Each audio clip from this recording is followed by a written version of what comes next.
자, 오늘부터 제가 겪었거나 알고 있는 공무원 직렬에 대한 이야기를 하려고 합니다. 노량진에 대한 거 목도 아파가면서 열심히 찍어봐야 조회수도 안 나오고 도움되는 거를 좀 말씀드리겠습니다.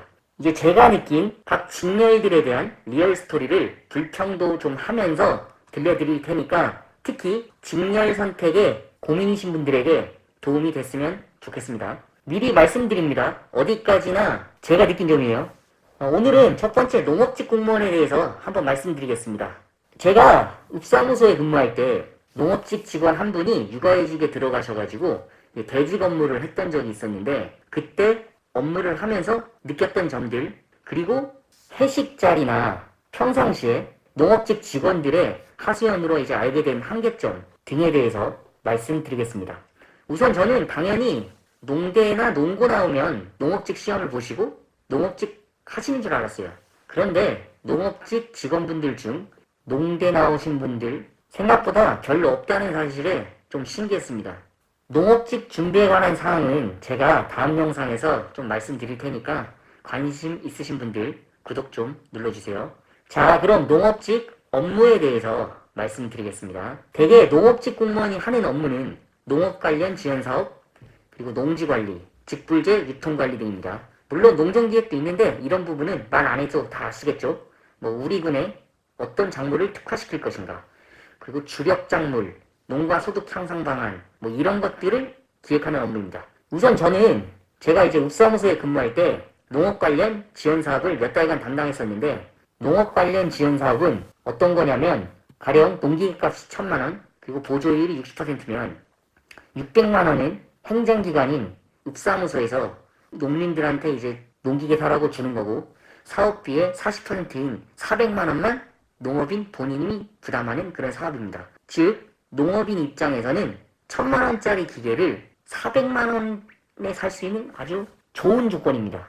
이런 사업들을 관리 집행하고 사후 관리하는 게 주 업무였습니다.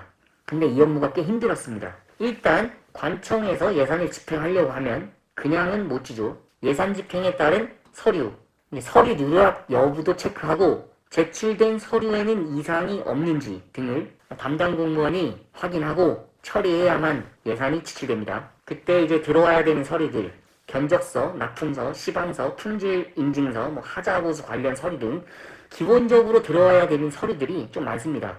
근데 사실 이런 서류들은 일반인들도 이해하기 힘들죠. 특히 농업인들, 대부분 할머니, 할아버지들, 고령자 분들이신데 얼마나 힘들어 하겠습니까? 농촌에는 가보면 글도 잘 모르시는 분들도 꽤 있어요. 그분들 한 분 한 분 다 알려드리고 이해시키려고 하면 참 어렵겠죠. 이렇게 서류 접수 과정에서도 힘이 든데, 그렇게 어렵게 받은 서류들이 이상은 없는지 하나씩 확인하고, 사업하는 농기계 가격이나 사업비로 지어지는 하우스 가격은 뻥튀기가 없이 잘 적정한 가격인지 점검하고, 이상이 있으면 서류도 보완하고 시정도 하고 합니다. 저는 이 과정들이 다른 업무보다 좀 힘들었습니다. 아주 나라 돈은 먼저 먹는 놈이 인자다, 그런 인식들이 팽배해 있는 것 같았어요.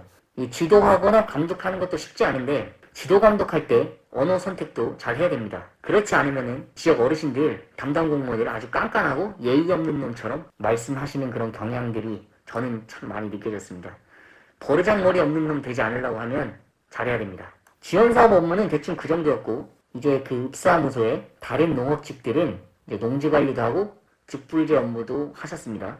직불제 업무는 대개 이제 쌀, 친환경, 경관보전 등 다양한 직불금이 있는데, 실제 업무는 농업인이 쌀이나 친환경 등 해당 직불금을 신청하면 읍사무소 직원이 신청한 논이나 밭에 가가지고 실제로 그 작물을 신청한 면적만큼 실제 경작하는지 여부 등 이런 걸 점검해서 직불금 시스템이라고 그 홈페이지에 가서 농업인 정보랑 밭 정보 같은 거를 하나하나 이렇게 입력해주는 그런 업무였던 걸로 제가 기억합니다. 그리고 농지관리는 민원인이 농지연부를 신청하면 이제 그거를 확인하고 이상이 없으면 떼주거나 그랬던 걸로 기억합니다. 이제 농업직은 농사꾼이다 라고 말씀하시는 분들도 있는데, 근데 실제 이제 농번기 때 지자체 공무원들이 고령 농업인들 농사 지원을 갑니다.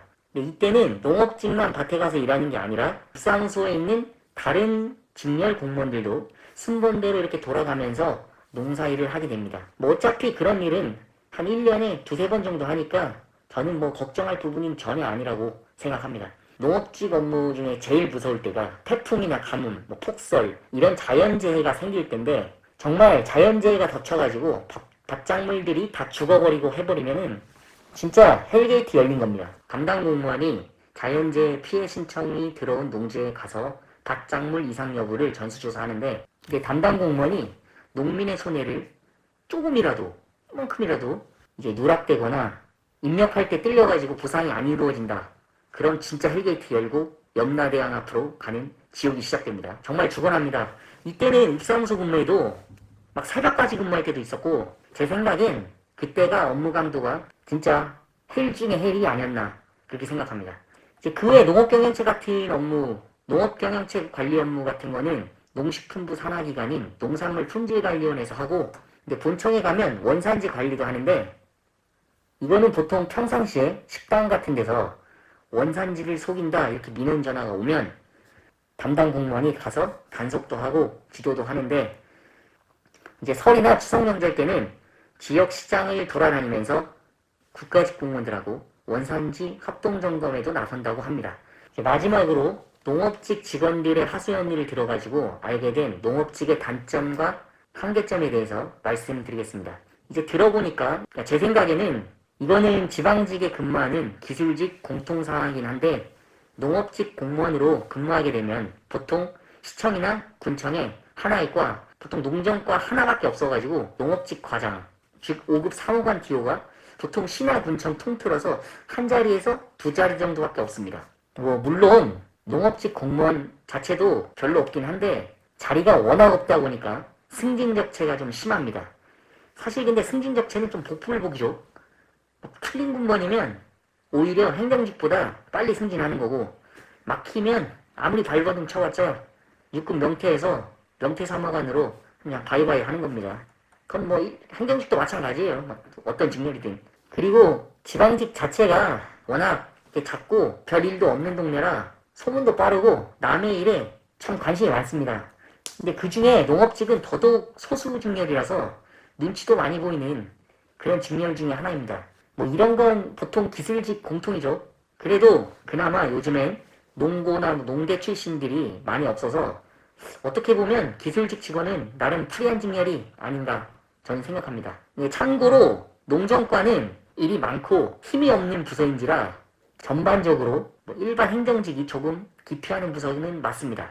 보통 일반 행정직이 농정과에 배정받으면 좀 싫어라 합니다. 근데 뭐 사람마다 다르지만 뭐 저는 실제 농업 관련 사업들이 바로바로 농업인들한테 체감되는 사업들이 많다 보니까 개인적으로 보람은 꽤 느끼는 직렬이 아닌가 싶습니다.